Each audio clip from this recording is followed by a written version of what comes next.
Assalamu alaikum and very good morning to all of my dear students. Hope you people are very much fine and a warm welcome once again in this live session of today's class of physics. And my dear students, we are discussing about dual nature of matter and radiation.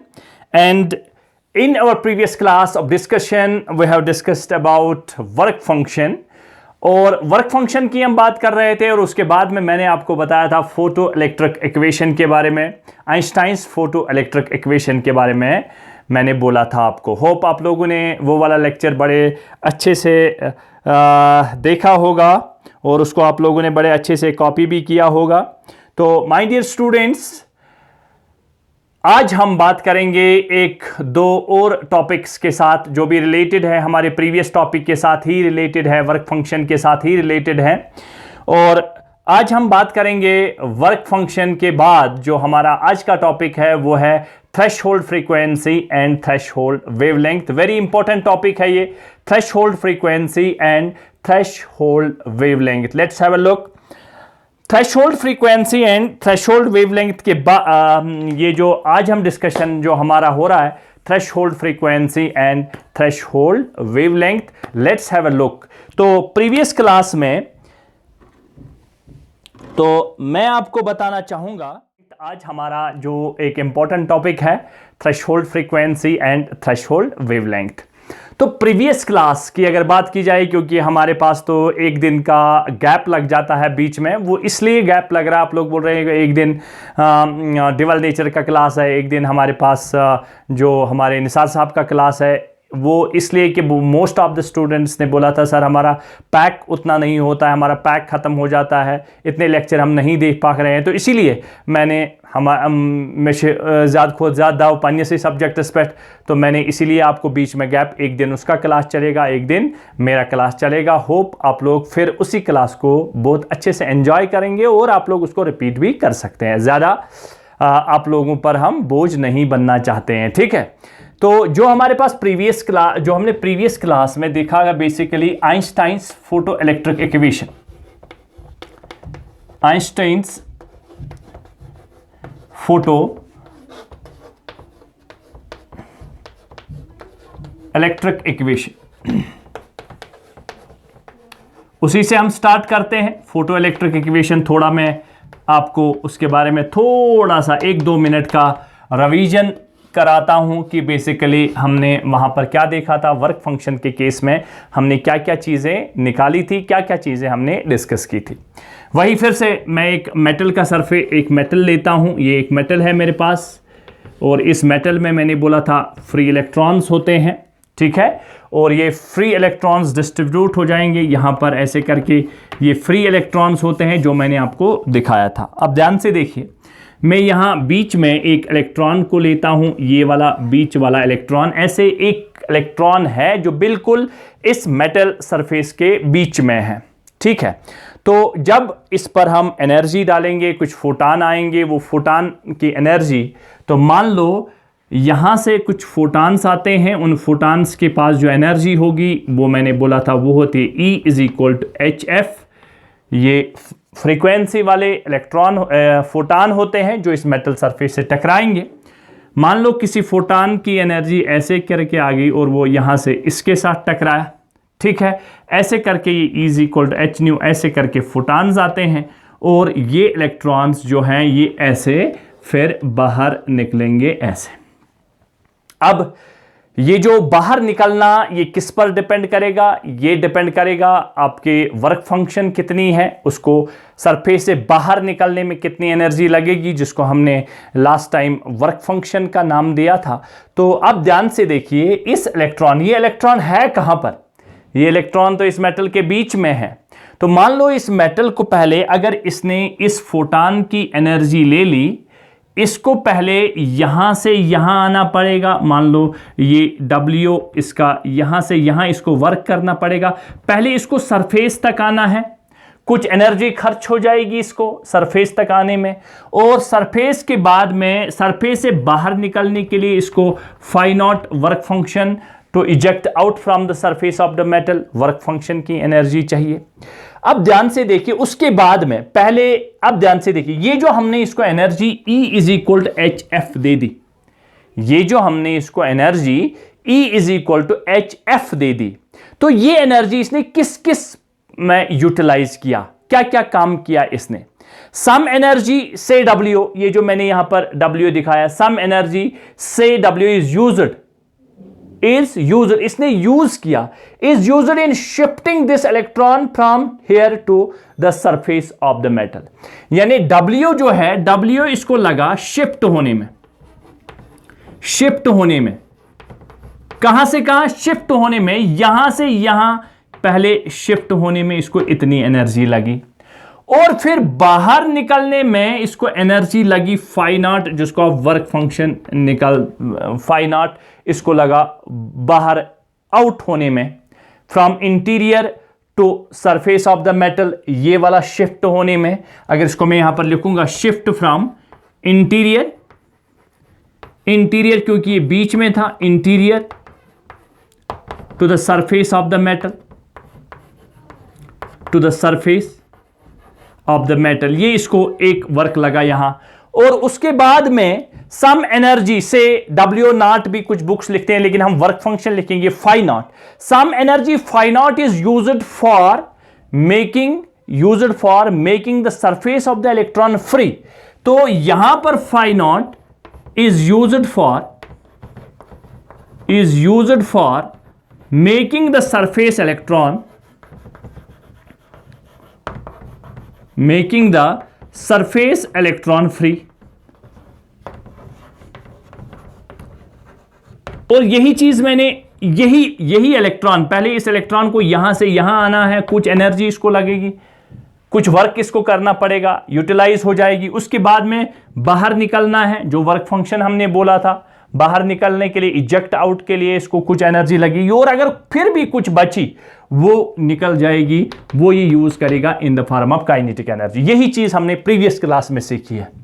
अब देखिए, अगर इसने 10 दे दिया, अगर इसने 10 energy ये लेके आया, 10 इलेक्ट्रॉन वोल्ट, मान लो यहां से यहां इसको लगा 4 आने में, 4 इसको लगा सरफेस तक आने में, 2 इसका वर्क फंक्शन है बाहर आने में, 2, 4 + 2 कितने हो गए 6, तो बचा कितना 4, वो 4 ये यूटिलाइज करेगा in the form of kinetic energy. और यही चीज हमने प्रीवियस क्लास में की थी।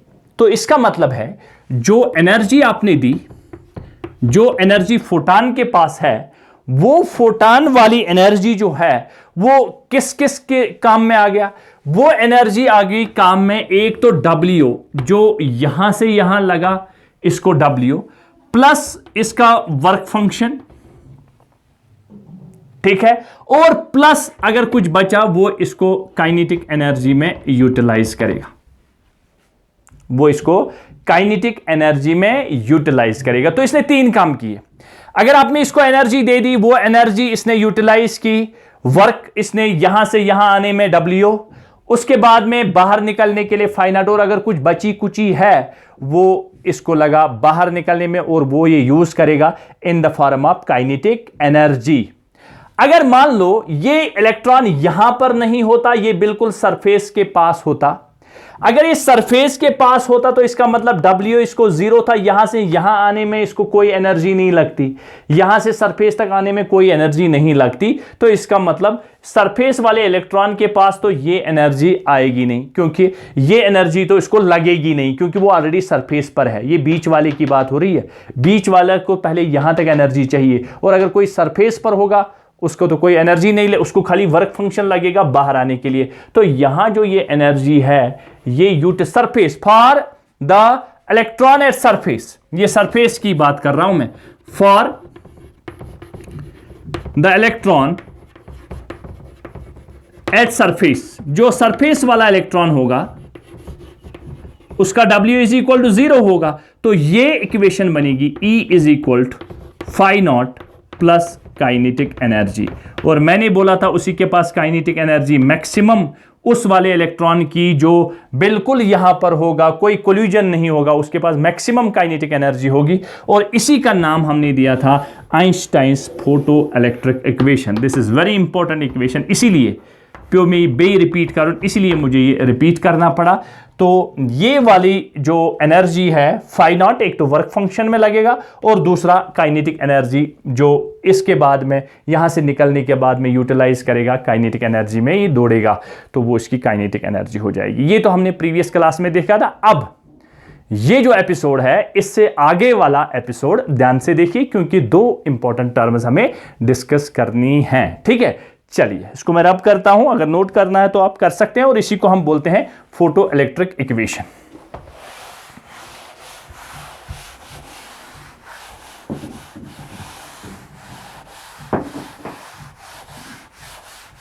आ जाओ, हेडिंग बनाइए, इंपॉर्टेंट चीज है, हेडिंग बनाइए ध्यान से। चलिए हेडिंग बनाइए। हेडिंग है हमारे पास थ्रेशहोल्ड फ्रीक्वेंसी।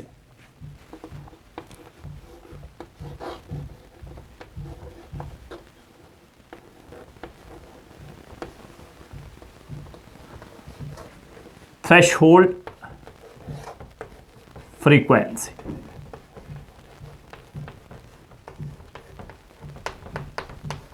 आ जाओ भाई आ जाओ।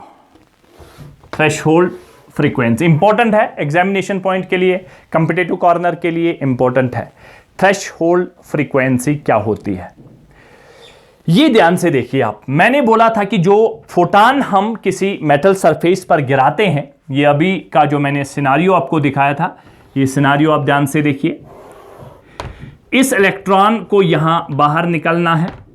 इस इलेक्ट्रॉन की वर्क फंक्शन है 4 इलेक्ट्रॉन वोल्ट, यानी आपको मिनिमम कितनी एनर्जी देनी पड़ेगी। 4 इलेक्ट्रॉन वोल्ट के बाहर तो चांस बनता है, या 4 इलेक्ट्रॉन वोल्ट से ज्यादा एनर्जी वाले फोटान को आपको लाना है और उस पर इंसिडेंट कराना है। यानी अगर आप यहां से किसी फोटान की रेडिएशन इस पर डालोगे, अगर मान लो वो वाला फोटान 2 इलेक्ट्रॉन वोल्ट की एनर्जी लेके आएगा, क्या वो इस वाले इलेक्ट्रॉन को बाहर निकाल पाएगा? नो सर, क्योंकि ये तो वर्क फंक्शन से कम है, इसकी वर्क फंक्शन तो 4 इलेक्ट्रॉन वोल्ट है। एट लीस्ट कम से कम इतनी कृपा इस पर कर दो कि 4 इलेक्ट्रॉन वोल्ट के बराबर दे दो, तो चांस बनेगा। तो यहां 2 इलेक्ट्रॉन वोल्ट है, क्या ये बाहर आएगा? तो इसका मतलब ये जो E इज इक्वल एनर्जी है वो HF के बराबर है। ठीक है, तो याद रखिए अगर किसी सोर्स से हम रेडिएशन निकालते हैं, उसकी फ्रीक्वेंसी कम है, मान लो मैंने इसको यहां से निकलने के लिए इस इलेक्ट्रॉन को एक ऐसे सोर्स की एनर्जी चाहिए, मान लो इसको 4-5, मतलब अगर फ्रीक्वेंसी हम डालें, मतलब 2 फ्रीक्वेंसी देंगे और इसको कम से कम एनर्जी 4 चाहिए निकलने के लिए, क्या 2 से निकलेगा? नहीं निकलेगा। तो मुझे फ्रीक्वेंसी को चेंज करना है। अगर मैंने फ्रीक्वेंसी को 2 से 3 कर दिया, मैं किसी ऐसे सोर्स की फ्रीक्वेंसी 2 से 3 कर दिया, तो फ्रीक्वेंसी बढ़ेगी तो एनर्जी बढ़ेगी, और जब एनर्जी बढ़ेगी मैं उस एनर्जी वाले मैक्सिमम और जो जिसकी फ्रीक्वेंसी वो वाला फोटान लेके आऊंगा किसी सोर्स से जिसकी फ्रीक्वेंसी ज्यादा है। क्या वो इस इलेक्ट्रॉन को निकाल पाएगा? अभी भी नहीं निकाल पाएगा, क्योंकि इसको रिक्वायरमेंट है 4 इसकी रिक्वायरमेंट है। तो मैंने 4 दे दिया, 4 से अब इसके चांसेस बनते हैं कि ये बाहर निकलेगा। यानी फ्रीक्वेंसी में इंक्रीज करना, फ्रीक्वेंसी को जितना जितना मैं इंक्रीज करूंगा उतनी उतनी एनर्जी इंक्रीज हो जाएगी। जितनी जितनी आप एनर्जी ज्यादा दे दोगे उतने उतने इस इलेक्ट्रॉन को बाहर निकालने के चांसेस ज्यादा बनते हैं। अब देखिए 4 से नीचे जाऊंगा 3 नहीं निकलेगा, 3 से नीचे जाऊंगा 2 नहीं निकलेगा, तो कम से कम कितनी चाहिए? 4। कम से कम कितनी फ्रीक्वेंसी चाहिए? उस वाले फोटान की फ्रीक्वेंसी 4 होनी चाहिए, तभी उस सोर्स के पास फ्रीक्वेंसी 4 होनी चाहिए, तभी वो इस इलेक्ट्रॉन को बाहर निकाल सकता है, क्योंकि इसकी मिनिमम रिक्वायरमेंट 4 है। ये जो मिनिमम रिक्वायरमेंट ऑफ फ्रीक्वेंसी है ताकि इलेक्ट्रॉन बाहर निकले। इससे कम दे दोगे तो ये इलेक्ट्रॉन बाहर नहीं निकलेगा, इससे ज्यादा दे दोगे तो चांसेस बनते हैं, लेकिन मिनिमम रिक्वायरमेंट है 4। ये जो मिनिमम रिक्वायरमेंट है, अगर इस मिनिमम से कम दे दोगे तो ये इलेक्ट्रॉन बाहर नहीं निकलेगा। 1 से नहीं निकलेगा, 2 से नहीं निकलेगा, 3 से नहीं निकलेगा, 4 से निकलेगा। तो इसका मतलब अगर 4 से कम दे दोगे तो ये इलेक्ट्रॉन बाहर नहीं निकलेगा। ये जो मिनिमम फ्रीक्वेंसी होती है जिस पर ये इलेक्ट्रॉन बाहर निकले, उससे कम दे दोगे तो ये इलेक्ट्रॉन बाहर नहीं निकलेगा। इसको बोलते हैं थ्रेशहोल्ड फ्रीक्वेंसी। क्या बोलते हैं इसको? Threshold frequency. क्या बोलते हैं? Threshold frequency. ध्यान से देखिए। तो इलेक्ट्रॉन इमिशन के लिए, फॉर इलेक्ट्रॉन इमिशन, चलिए मैं नोट भी करता हूं इधर। फॉर इलेक्ट्रॉन इमिशन, अगर इलेक्ट्रॉन को बाहर निकलना है, for electron emission, for electron emission, ये मैं नोट में नहीं लिखा रहा हूं, ध्यान से, और यहीं से आप नोट करोगे इसको। फॉर इलेक्ट्रॉन इमिशन, इलेक्ट्रॉन को बाहर निकालना है, तो जो आप एनर्जी ई दे दोगे, वो एनर्जी जो ई दे दोगे, वो कम से कम greater or equal to work function phi not के बराबर होना चाहिए। ये चीज आप जानते हो, क्योंकि अगर आप वर्क फंक्शन, तो मिनिमम रिक्वायरमेंट है उस सरफेस वाले इलेक्ट्रॉन को बाहर निकलने के लिए वर्क फंक्शन जैसी जितनी एनर्जी आपको चाहिए, तो एनर्जी कितनी देनी पड़ेगी? फाई नॉट के बराबर, वर्क फंक्शन के बराबर आपको देनी पड़ेगी। इसमें कोई परेशान होने वाली बात तो है नहीं। एनर्जी को क्या लिखेंगे? एनर्जी को लिखेंगे HF, क्योंकि मुझे फ्रीक्वेंसी से खेलना है। एनर्जी से बराबर E is equal HF, H nu या HF। ओके, तो ये लिखा greater or equal to phi not, like this है क्या लिखित? अच्छा, मुझे ये फ्रीक्वेंसी चाहिए, ये फ्रीक्वेंसी मुझे चाहिए। फ्रीक्वेंसी कितनी होनी चाहिए? मिनिमम फ्रीक्वेंसी कितनी होनी चाहिए? मिनिमम फ्रीक्वेंसी, क्योंकि उस ये गो मिनिमम लिमिट, अगर 4 वुड हो में 4, अगर ये 4 बोन गया तेल नेरनी क्या गो मिनिमम गई 4 आसन, तथ वनान मिनिमम फ्रीक्वेंसी। मे बासान सह गछ आसन बराबर phi not divide by H। Go at least the minimum frequency, this minimum frequency should be greater or equal to phi naught divided by H। गो यम साथ समय रिक्वायरमेंट करक चेशी करन, अगर का इलेक्ट्रॉन नेबर छु काडुन चेशी वनुन यह गसी आसुन greater or equal to work function divided by Planck's constant H। this minimum frequency is known as threshold frequency। अगर ये भी minimum frequency Khot bone frequency बोल कुन सोर्स पेट एनर्जी अनक, कुन सोर्स पेट वेव अनक, यह नेर नबर कह गो चे कम से कम यह आसुन या अम खोत ज्यादा आसुन, सह कत पे डिपेंड, सह depend phi not divide by Hs पे।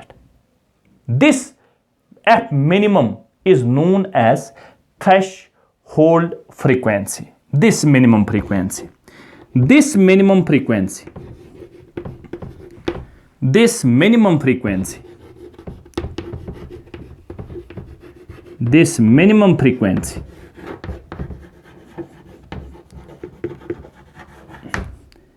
F minimum is known as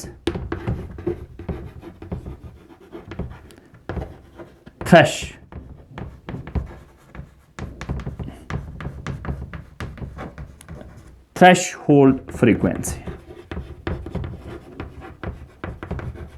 अच वन लिखान F naught, ये जन F naught च, this F naught is known as threshold frequency। तो डिफाइन कित कन करो न ये लोग F minimum गैस आसन, ये थो च फार्मूला याद, it should be greater or equal to phi naught by H। But ये मिनिमम फ्रीक्वेंसी क्या करान, ये मिनिमम फ्रीक्वेंसी कित कन करो न डिफाइन, ये थ्रेशहोल्ड फ्रीक्वेंसी कित कन करो न डिफाइन। तेल वन बह थ्रेशहोल्ड फ्रीक्वेंसी गई the minimum frequency of incident radiation. तथा तेल लिखा बह डिफिनिशन, शबाश, क्या लिख बह तेल definition? The minimum frequency, the minimum frequency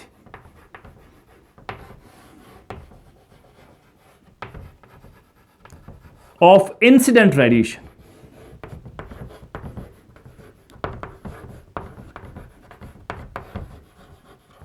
incident radiation ही गो कुछ मेटल खद डिपेंड करान वर्क फंक्शन पे, वर्क फंक्शन डिपेंड करान मेटलस पे। अमुक मतलब गो कह मेटल कुछ मेटलस पे अगर से रेड कलर लाइट तथ फ्रीक्वेंसी, रेड कलर फ्रीक्वेंसी आसान कम, यूता यूता कुन साथ है रेड कलर सि मेटल पे इलेक्ट्रॉन नीरित, कुन मेटल पे हे इलेक्ट्रॉन नीरित कहें। गो अगर तेल कर चेंज, कर सोर्स चेंज, कर कलर चेंज, फ्रीक्वेंसी करें चेंज, कलर चेंज करने को फ्रीक्वेंसी चेंज। अगर से ये कम मेटल था ये था ब्लू येलो ग्रीन रेड को कुछ कलर सम सात अमिच रेडिएशन त्रावक ये मेटलस पे कुछ सत इलेक्ट्रॉन नबर नीरित कुछ सत कहीं, अगर नहीं द्राव कुछ सत कहीं तम मतलब गो तमिच फ्रीक्वेंसी कम, वो मिनिमम फ्रीक्वेंसी कंडीशन गि कर satisfy.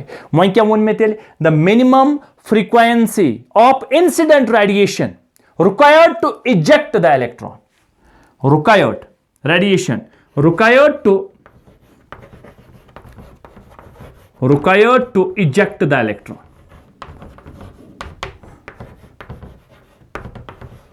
required to eject the electron cut of it from metal surface,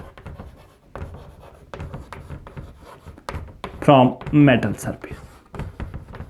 गो अगर से एफ मिनिमम खुद बोन दिख तेल नेरनी नबर कह अत वन थ्रेशोल्ड फ्रीक्वेंसी।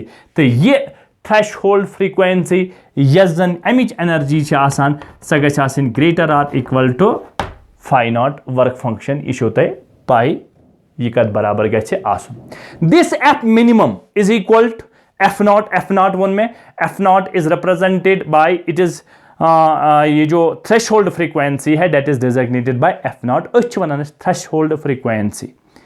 तो यह threshold frequency if the minimum frequency that is threshold frequency, this threshold frequency,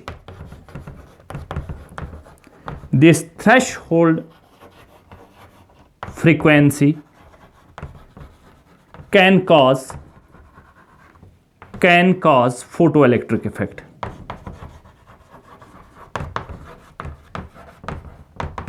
तला अगर से इफ थ्रेशोल्ड फ्रीक्वेंसी से कम फ्रीक्वेंसी होगी इलेक्ट्रॉन बाहर निकलेगा नहीं निकलेगा।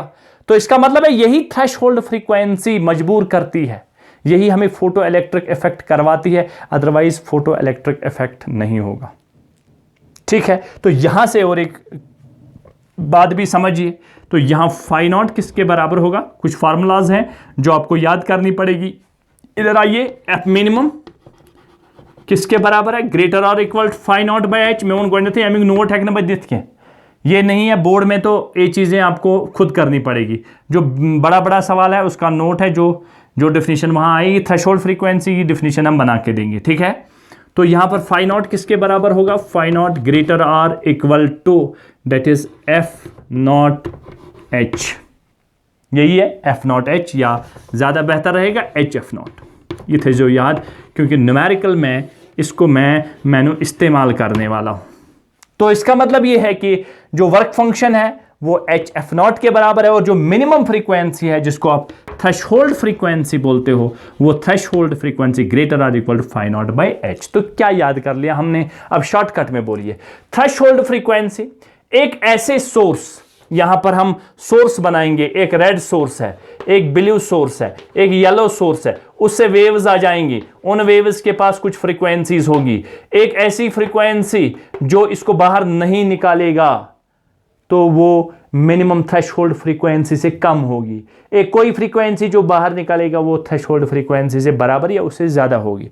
तो एक द मिनिमम फ्रीक्वेंसी उससे कम करोगे तो इलेक्ट्रॉन बाहर नहीं निकलेगा। The minimum frequency of incident radiation, जो आप इंसिडेंट रेडिएशन इस पर डालते हो उसकी minimum frequency, the minimum frequency of incident radiation required to eject the electron from metal surface, ये उतनी फ्रीक्वेंसी चाहिए ताकि ये मेटल सरफेस से बाहर निकले। तो वो energy greater or equal to phi not work function के बराबर, और यही फोटो इलेक्ट्रिक, यही थ्रेशोल्ड फ्रीक्वेंसी काज कराता है किसको, फोटो इलेक्ट्रिक इफेक्ट को। ठीक है, इसको नोट करिए, फिर मैं थोड़ा सा आपको आगे लेके चलता हूं, थोड़ा सा इसको और आगे खींचते हैं। नोट करो इसको, नोट करो, चलो भाई नोट करो।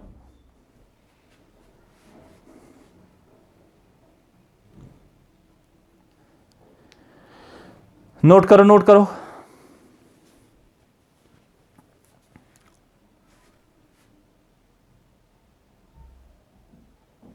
ओके, तो इसका मतलब यह है कि photo electric effect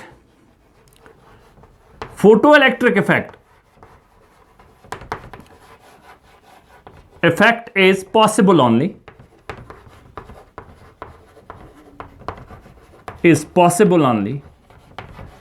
when incident frequency, F को हम लिखेंगे इंसिडेंट फ्रीक्वेंसी, जो उस सोर्स से आती है, उस रेडिएशन से आने वाली frequency, greater or equal to threshold frequency, greater or equal threshold frequency is equal H nu, वहां से जो फ्रीक्वेंसी बनेगी वो F greater or equal to F naught. F naught क्या है? एफ नॉट है थ्रेशोल्ड फ्रीक्वेंसी, और एफ क्या है? ये तन कैसे ये गिवन फ्रीक्वेंसी, गिवन फ्रीक्वेंसी कस फ्रीक्वेंसी गई स यम पे रेडिएशन ये गई तम सोर्स यम पे रेडिएशन तो एफ नॉट क्या गई तेल? एफ नॉट गई थ्रेशोल्ड फ्रीक्वेंसी, एफ नॉट गई थ्रेशोल्ड फ्रीक्वेंसी गो यस गिवन फ्रीक्वेंसी सह गई greater or equal to threshold frequency, then photoelectric emission is possible, otherwise photoelectric emission is not possible. Electron will not come out from the metal surface if the incident radiation, if the incident frequency, given frequency is less than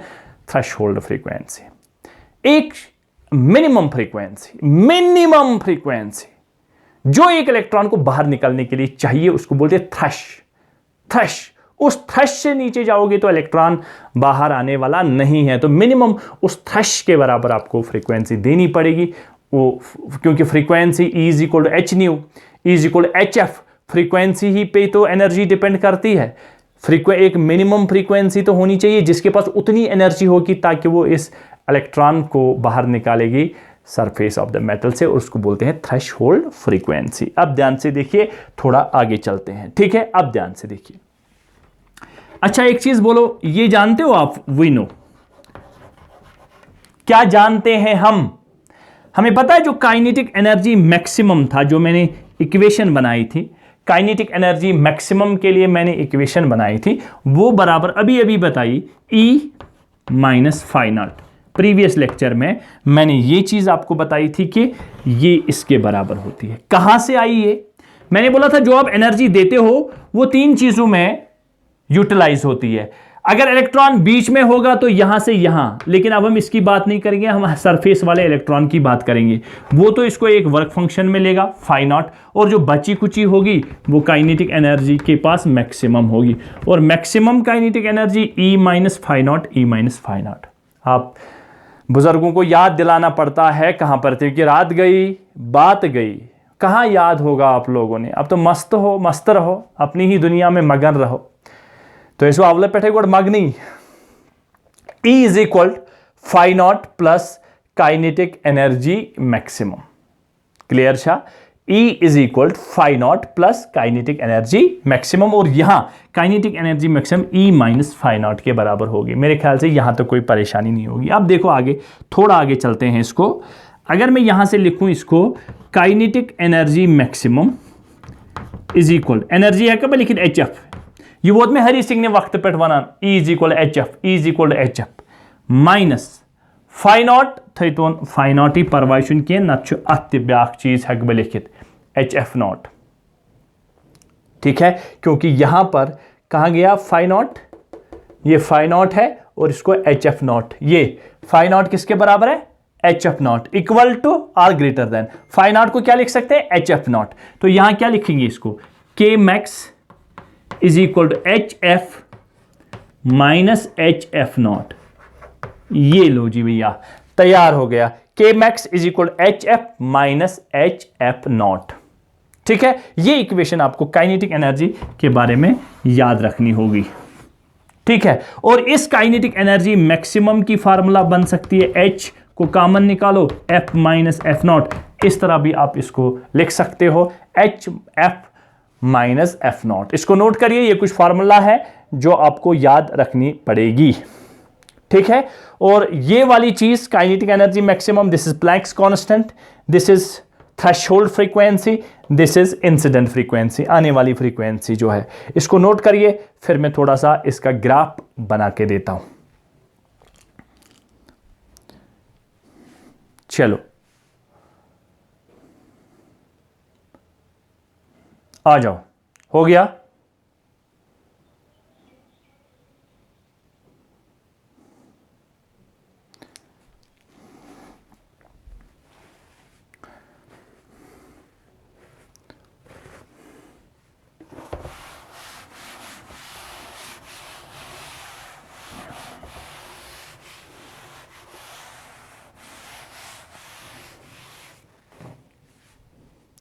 ठीक है, चलिए competitive corner की कभी कभी graph भी पूछा जाता है, graph between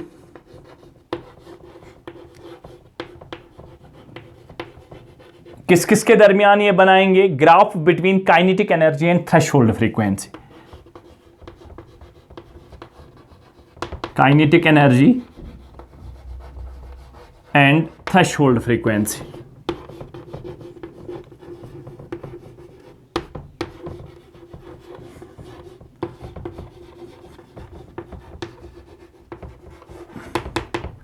graph between kinetic energy and threshold frequency, इसके दरमियान हम ग्राफ बनाएंगे। ठीक है, वर्टिकल में निकलेंगे हम काइनेटिक एनर्जी मैक्सिमम, ये ऐसे, यहां से kinetic energy maximum of electron, ठीक है, और यहां से हम frequency F of incident radiation, incident radiation, ये निकलने वाले इलेक्ट्रॉन की काइनेटिक एनर्जी इस साइड और ये इस साइड। ठीक है, अब ध्यान से देखिए, ये हमारे पास HF माइनस HF नॉट, ये HF माइनस HF नॉट, ये इक्वेशन ध्यान से देखो इसको, ये इक्वेशन को ध्यान से देखो। अगर इसका ग्राफ बनाना है, काइनेटिक एनर्जी मैक्सिमम जो है K मैक्स HF, यहां पर फिर से लिखता हूं K is equal HF minus HF not, इस तरह का ये इक्वेशन है। ध्यान से देखिए, नीचे आपको बोर्ड नजर आ रहा है, नीचे बोर्ड नजर आ रहा है, ठीक है, ठीक है। इस इक्वेशन को क्या मैं कंपेयर कर सकता हूं, K is equal HF minus HF not को Y is equal MX minus C कर सकता हूं, equation of straight line. Sir सुकुस्ता आवन को थी याद, equation of straight line, equation of straight line छे, y is equal mx minus C, mx h minus C F not. ठीक है, अब देखिए, और इसकी इक्वेशन कैसी होती है, वो equation of the straight line कैसी होती है वो देखिए। इसको मैं कैसे बनाऊंगा, तो इसका जो ग्राफ आएगा वो ऐसे आएगा, ठीक है, और यहां से जो ये काइनेटिक एनर्जी, ये जो काइनेटिक एनर्जी है, यहां से यहां पर काइनेटिक एनर्जी 0 है, और ये जो हमें स्लोप, ये जो स्लोप बताता है, ये वाली चीज जो है हमारे पास स्लोप है, स्लोप किसके बराबर है, slope is equal to H C, slope is equal to H C. ठीक है, ये स्लोप, ये जो हमारे पास यहां स्लोप, ठीक है, ये स्लोप जो है हमारे पास, स्लोप की बात करेंगे, स्लोप देखिए आप, स्लोप जो है वो स्लोप HC है, और ये यहां पर H जो है ये H पॉजिटिव है, ठीक है, ये H पॉजिटिव है, यहां पर काइनेटिक एनर्जी 0 है, और ये यहां पर इसका स्लोप शो करता है। ध्यान से देखिए, यहां पर काइनेटिक एनर्जी 0, और यहां से यहां तक ये वाली चीज क्या है, ये वाली चीज है phi is equal to H F naught, ये वाली चीज जो है ये है phi is equal to H F not. ठीक है, phi is equal to H F naught, इसका ध्यान से देखिए, phi is equal to H F naught, ये वाली चीज यहां से यहां शो कर। ध्यान से देखिए, काइनेटिक एनर्जी यहां से देखिए, यहां पर काइनेटिक एनर्जी क्या है, 0 0, फिर धीरे धीरे kinetic energy of the electron बढ़ जाती है, ये 0 है, तो इसका मतलब काइनेटिक एनर्जी यहां से यहां काइनेटिक एनर्जी नेगेटिव है, नहीं, काइनेटिक एनर्जी नेगेटिव नहीं हो सकती, क्योंकि वो 1/2 mv स्क्वायर के बराबर है मास, और ये कभी नेगेटिव नहीं होगा। इसका मतलब यहां पर इस चीज का मतलब ये है कि अगर आप जो फ्रीक्वेंसी ऑफ इंसिडेंट रेडिएशन है इस पर्टिकुलर वैल्यू से कम करोगे, इस पर्टिकुलर वैल्यू से मिनिमम करोगे, तो फिर इलेक्ट्रॉन जो है वो बाहर नहीं आएगा, वो इलेक्ट्रॉन बाहर नहीं होगा। तो ये हमारा बेसिक चीज है। यहां पर kinetic energy is never negative, वो कभी नेगेटिव नहीं हो सकती है, और ये कभी नेगेटिव नहीं हो सकती है। If frequency is below this, अगर ये फ्रीक्वेंसी अगर यहां बिलो दिस फ्रीक्वेंसी है, तो काइनेटिक एनर्जी का यहां पर सरफेस से बाहर नहीं निकलेगा, और ये इसका ग्राफ हमें शो करता है, जो कि स्ट्रेट लाइन का ग्राफ है, यहां से यहां, इसका मतलब है इस वाली फ्रीक्वेंसी पर ये इलेक्ट्रॉन बाहर नहीं निकलेगा। If frequency is less than this, if frequency is less than electron will not come out. If frequency is less than, यहां से यहां जो फ्रीक्वेंसी है, if frequency is less than, frequency is less than this value, less than this value, the electron will not come out, will not come out। ये हमारे पास threshold frequency के बारे में कुछ इंपॉर्टेंट फार्मूलाज हैं, इनको आप याद करिए, फिर एक दो बार इसको रिपीट करिए, और ये आपको थ्रेशोल्ड फ्रीक्वेंसी क्या होती है और कुछ इक्वेशंस मैंने आपको बना के दी। इसमें मैंने कुछ भी नहीं छोड़ा, कॉम्पिटिटिव कॉर्नर में यही इक्वेशंस हमारे पास बहुत काम आएगी। मेरे ख्याल से बहुत सिंपल चीज़ है, इसमें कोई परेशान होने वाली बात तो है नहीं। बस खाली इस ग्राफ को आप ऐसे भी याद रख सकते हैं, क्योंकि मैथमेटिक्स वालों को तो ये समझ में, मैथमेटिक्स जिनका नहीं है शायद उनको समझ आए, तो इसीलिए इसको आप ऐसे ही याद कर सकते हैं। ठीक है, तो इस पूरे सिनारी, इस पूरे लेक्चर से हमें यह पता चला कि एक मिनिमम फ्रीक्वेंसी चाहिए ही चाहिए, जिसको हम थ्रेशोल्ड फ्रीक्वेंसी बोलते हैं। मिनिमम फ्रीक्वेंसी चाहिए ही चाहिए ताकि ये इलेक्ट्रॉन बाहर निकले। अगर उससे कम दे देंगे तो ये इलेक्ट्रॉन बाहर नहीं निकलेगा, तो उसके बराबर जैसी फ्रीक्वेंसी देनी पड़ेगी तभी ये इलेक्ट्रॉन बाहर निकल सकता है, और इसको हम बोलते हैं थ्रेशोल्ड फ्रीक्वेंसी, मिनिमम फ्रीक्वेंसी। ठीक है, इसकी डिफिनीशन भी हमने तैयार कर दी। होप इस वाले क्लास में आपको सारी चीज़ें बिल्कुल ट्रांसपेरेंट, बिल्कुल क्लियर हो गई होंगी। कोई भी प्रॉब्लम हो आप मुझे मैसेज कर सकते हैं एज इट इज़। कोई भी प्रॉब्लम आप इसको रिपीट भी कर सकते हैं, क्योंकि अवेलेबल रहता है, यूट्यूब पे अवेलेबल रहता है। आप कभी भी इसको बार बार दे सकते हैं। किसी भी इक्वेशन में प्रॉब्लम हो आप मुझे पूछ सकते हैं। ठीक है, कभी भी आप मुझे टेक्स्ट कर सकते हैं, मैं आपको वो वाला कन्फ्यूजन क्लियर कर सकता हूँ। Hope for this session, hope you have enjoyed this session. Take care, have a nice day, bye.